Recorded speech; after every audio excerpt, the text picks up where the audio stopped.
Good evening. I'm John Batchelor. American politics in turmoil.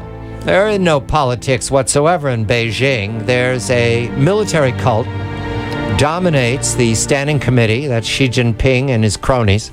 The military cult is committed to challenging the United States in Asia and then challenging the United States across the Pacific. My opinion takes a backseat because I have here a couple of very keen observers who have traveled in China and watched the building of this military cult these last years. This is a matter of grave concern to the national security of the United States, but I don't think we're going to see it either in the primary debates between the Republican candidates or the primary debates between the Democratic candidates, nor do I think we'll see it in October in the presidential debate. This is militarism in China. Gordon Chang, Forbes.com, joins me this evening as my colleague and co-host, and we're very pleased to welcome to the studio the author of a new book, Crouching Tiger, What China's Militarism Means for the World. Professor Peter Navarro joins us. Peter, a very good evening to you. How are you, and John? I congratulate you for publishing a book that clearly identifies what will not be talked about in the presidential debate. And that's a disappointment. If there was a debate at hand, if Mr. Rubio or Mr. Christie or Mrs. Clinton were to address the challenge of China's militarism, what would you want them to speak of, Peter? What would your question be to them? The first question I'd have is, would to all of the candidates, I'd ask them, would you buy a gift made in China to give to somebody during the holidays? And the reason why I'd want to ask that question is simply because we need, as a country, to have this epiphany. It's bad enough that when we buy made in China, we've been losing jobs, we've been losing 70,000 factories, we've been losing our tax base and our manufacturing base. The epiphany we need to have is we go in and buy one of those Vizio TV screens now.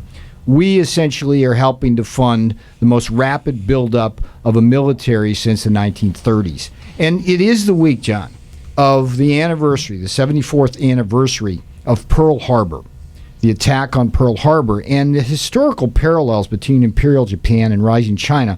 When you look at it really closely, are really startling. I mean, you start with, for example, the intentions of Imperial Japan wanting to take over Asia, seize the markets and resources of Asia, do it by divine right. We've got a rising China wanting to do the same thing by historical right, making claims to Taiwan, 80% of the South China Sea, Senkaku Islands in the East China Sea. They even claim a state in India, Arunachal Pradesh, that they call Southern Tibet. So another question I'd ask, for example, Hillary Clinton, I'd say, Ms. Clinton, if Taiwan were threatened again by mainland China as they were in 1996, would you do as your husband did then, send in 2 aircraft carrier strike groups to defend Taiwan, or would you not? What would be your policy on that? These are things that we really need to be talking about. And the whole thing, John, with this historical parallel, I mean, China is basically doing the same thing Imperial Japan did. Imperial Japan, basically, warships were built by French and British shipyards. Now we've got a Chinese Navy that couldn't float without French diesel engines, German air propulsion systems. And they're doing the same thing that Japan did. Japan built these fortress garrisons. You remember this? Way out into the Pacific, keeping us out because they knew America was the democracy that would prevent them from taking over Asia. Well, China's doing the same thing, building fortress garrisons and building anti-ship ballistic missiles that can hit an aircraft carrier from 1,000 miles away to push us out of what is 50% of the world's population and 70% of the world's economic growth. And so every time something blows up in the Middle East, we forget that the really big issue for America, which has been for the last 10 years, is what China is going to be doing in a portion of the world which is the most vibrant and necessary for this country to be in. So, Peter, you've made the clear case that China is so important to our future and threatens us. Why haven't we heard this during the Democratic and the Republican presidential debates so far? There's been almost an absence of foreign policy discussion. Why is that?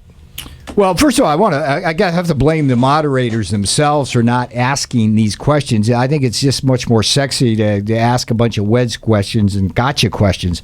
But if you look at the politics of this whole issue, you have essentially a prevailing ideology that goes back to Nixon and Kissinger in the 70s that basically says that if we simply economically engage with China, they will become more peaceful and democratic like us, and therefore more stable. And it's a policy that clearly hasn't worked, but this whole notion of trade trumping invade, it's our second, that's our biggest trading partner, oh, we would never have conflict. It's really a bankrupt philosophy, but it's one I think the mainstream media really buys into. So that's number one.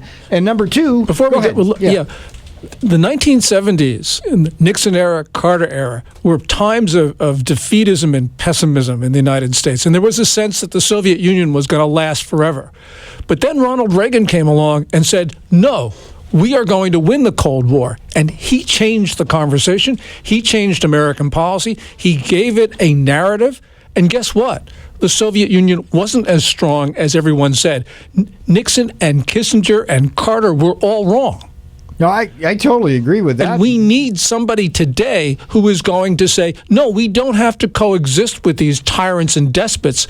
This needs to be a free and prosperous world led by the democracies. I think we ought to have a constitutional amendment that says at least every third or fourth election in this country should be about foreign policy and economics rather than everything else. And this is a turning point in our country. If we don't solve this problem right now in 2016 and make China one of the top three issues of the campaign, both in economics and military, we are not going to ever be able to recover because they are growing so rapidly. I can spend some time going over their full arsenal. It is scary. What's the plan? How soon? What's the calendar?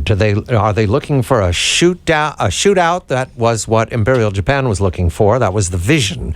The big gun battle out in the Pacific. That's what Midway was supposed to be. Do they conceive that the Pacific fleets are going to meet and they will defeat us?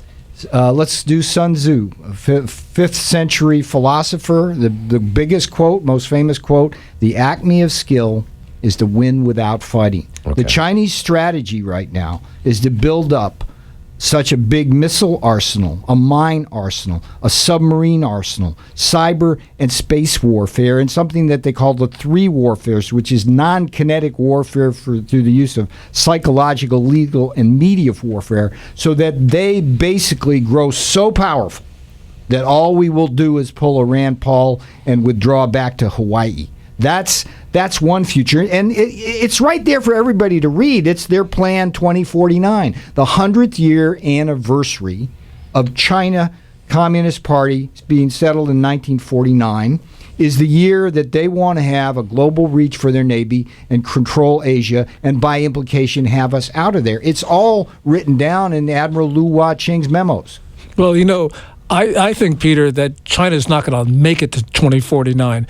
But if I'm wrong on this, and most people think I'm wrong, then yes, we got to be concerned because, as you say, they're going to wait us out. They think that we're in terminal decline, that they will be able to take over the region, and that we will have no say in it at all, and that American allies of today, the Philippines, South Korea, Japan, Singapore, Australia, will fall in the Chinese line.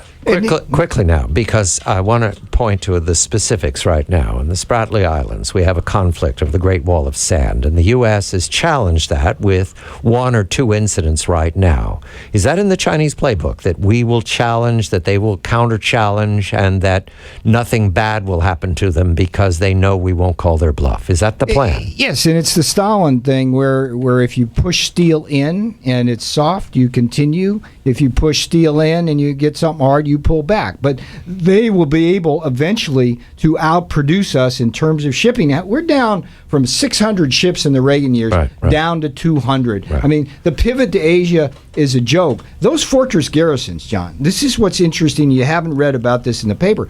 Those things were seized at gunpoint from the Vietnamese and the Philippines back in the 80s and 70s.